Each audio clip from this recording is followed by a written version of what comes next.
చూడండి. అది ఇక్కడ ఉందని నేను అసలు గమనించలేదు.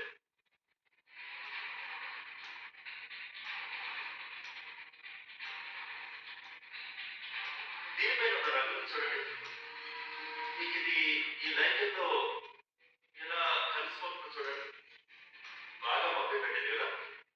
అందమైన పామే గాని ప్రమాదకరమైనది కూడా.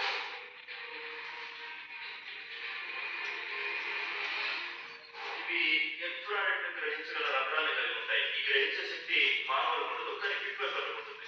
ఈ రహస్య వేటాడే జీవి దాని ఎరను పూర్తి చీకటిలో కూడా గుర్తించగలదు. మరియు ఇది దంతాలను ఆయుధంగా కలిగి ఉంటుంది. దీనికున్న ఈ ద్వారాలను చూడండి.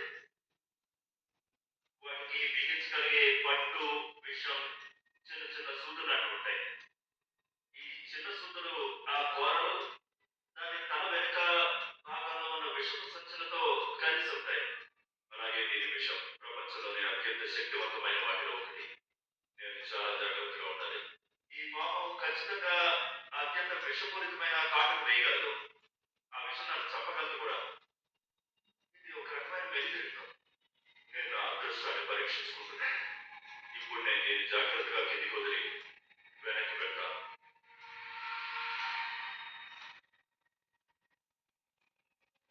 ఒక పాము దాడి చేసిందంటే అది సాధారణంగా ఆత్మరక్షణ కోసమే. కానీ ఇక్కడ ఒక రక్తదాహం ఉన్న జంతువు ఉంది. అది మానవ మాంసం కోసం వేటాడుతుంది. ఇది ఒక ల్యాండ్ లీచ్. ఇది ప్రత్యేకంగా క్షీరదాల రక్త ఆహారంగా చేసుకుంటుంది.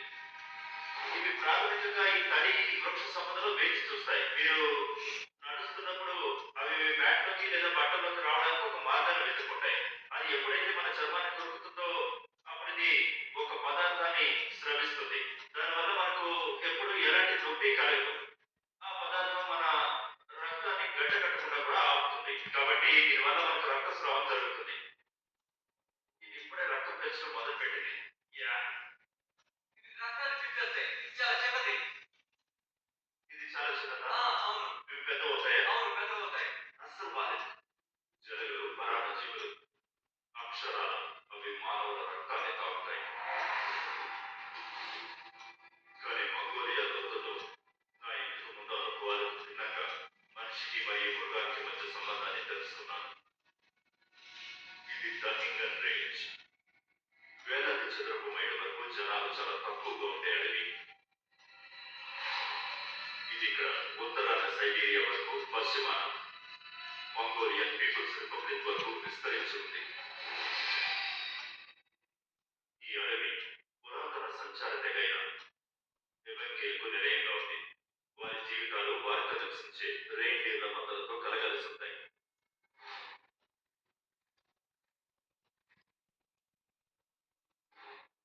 ఇది శతాబ్దాల నాటి జీవన విధానం.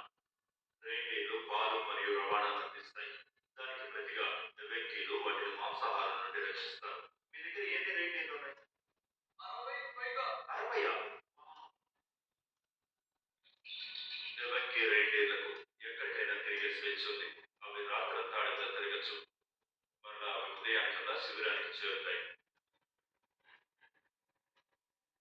కానీ వాటి మందలోని 2 ప్రాణులు తప్పిపోయాయి.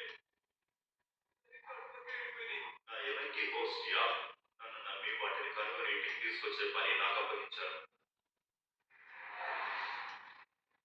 ఇక సమయాన్ని వృధా చేయకూడదు.